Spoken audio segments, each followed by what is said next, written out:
खोला तो चावल रखे थे, बचे हुए चावल।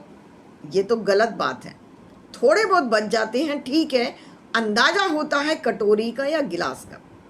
और देखा तो राजमा भी रखा था, दूसरा देखा तो दही रखी थी, फ्रिज में एक एक करके कटोरियां कटोरियां रखी थी।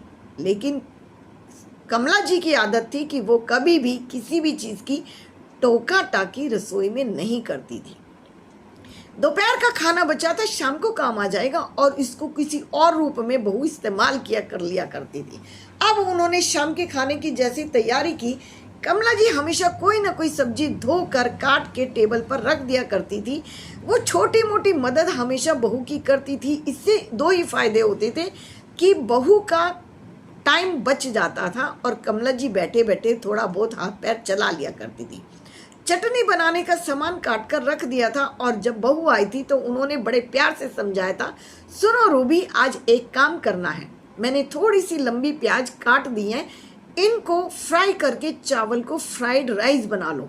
इसके अंदर छोटी छोटी गाजर, शिमला मिर्च और मटर भी डाल देना, बच्चे बड़े चाव से खा लेंगे। रूबी की समझ में आ गया था कि खाने को दोबारा से अगर हम छोंक लगा देते हैं तो और भी ज़्यादा टेस्टी हो जाता है। कमला जी कभी भी इस तरह की हरकत नहीं किया करती थी जिससे बहुएं इरिटेट हो जाएं। कमला जी की दो बहुएं थी, रूबी और लवली। वो जब भी उनको कुछ कहती थी तो कभी डांट कर नहीं कहती थी, वो कभी कभी रसोई में जाया करती थी और बड़े प्यार से एक एक चीज़ को, एक एक डब्बे को साफ सुथरा करके उनको रसोई में लगा दिया करती थी। कमला जी को रसोई में टोका टाकी करना अच्छा नहीं लगता था, और बहुएं इस चीज़ से बड़ी खुश हुआ करती थी कि मम्मी कभी भी बहुओं की रसोई में टोका टाकी नहीं करती है। शाम का समय था, खाना बना था और खाने में दही के साथ खीरा कसकर रख दिया था। खीरे का रायता भी बहू ने बना दिया था। मम्मी जी इतना काम कर देती हैं, इतना काम आसान कर देती थी कि बहुएं, दोनों बहुएं ही खुश हो जाया करती थी, क्योंकि वो एक ही चीज़ जानती थी कि मम्मी जी रसोई में टोका टाकी नहीं करती हैं। बड़े प्यार से समझा दिया करती हैं कि खाने को हम दोबारा से कैसे यूज़ कर सकते हैं। बहुएं खुश थी क्योंकि सास कभी भी टोका टाकी नहीं करती थी, और ना ही किसी बात के ताने दिया करती थी, और ना ही कभी ये कहती थी कि तुमने अपने घर में क्या सीखा है, क्योंकि दोनों ही बहुएं पढ़ी लिखी और जॉब पर थी। पढ़ते पढ़ते ही जॉब लगी थी, इसलिए घर परिवार को चलाना कमला जी उन्हें सिखा रही थी। बहुत गर्मी हो रही थी, बहुत भयंकर गर्मी, और रसोई में खड़ा नहीं हो जा रहा था, और चंचल जाकर अपनी बिस्तर पे चुपचाप लेट गई थी, एसी चला लिया था।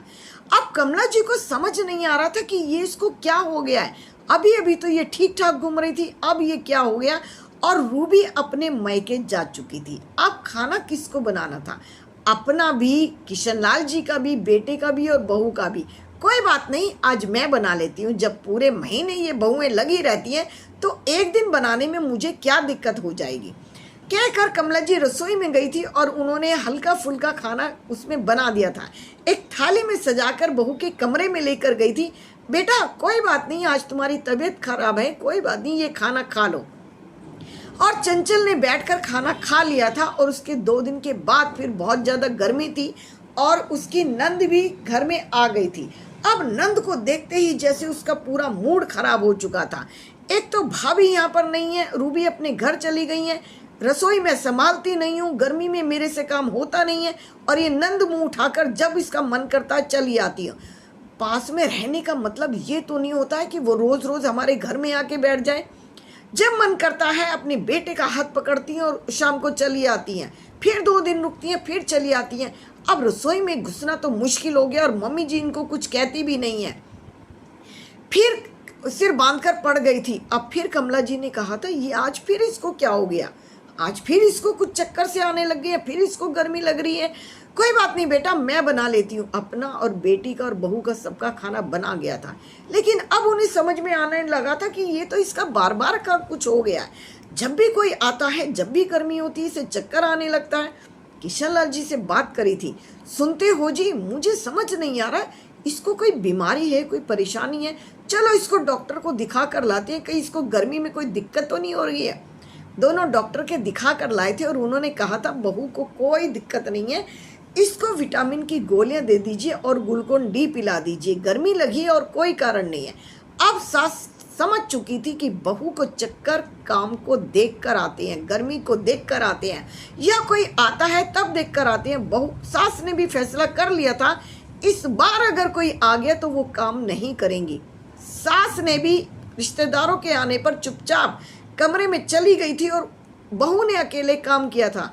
अब बहू की समझ में आ चुका था कि सास को भी चक्कर आने लगे हैं। बहू के चक्कर पर चक्कर काम को देखकर आते थे। कभी काम किया नहीं था, सीखना चाहती नहीं थी, गर्मी बहुत ज़्यादा थी।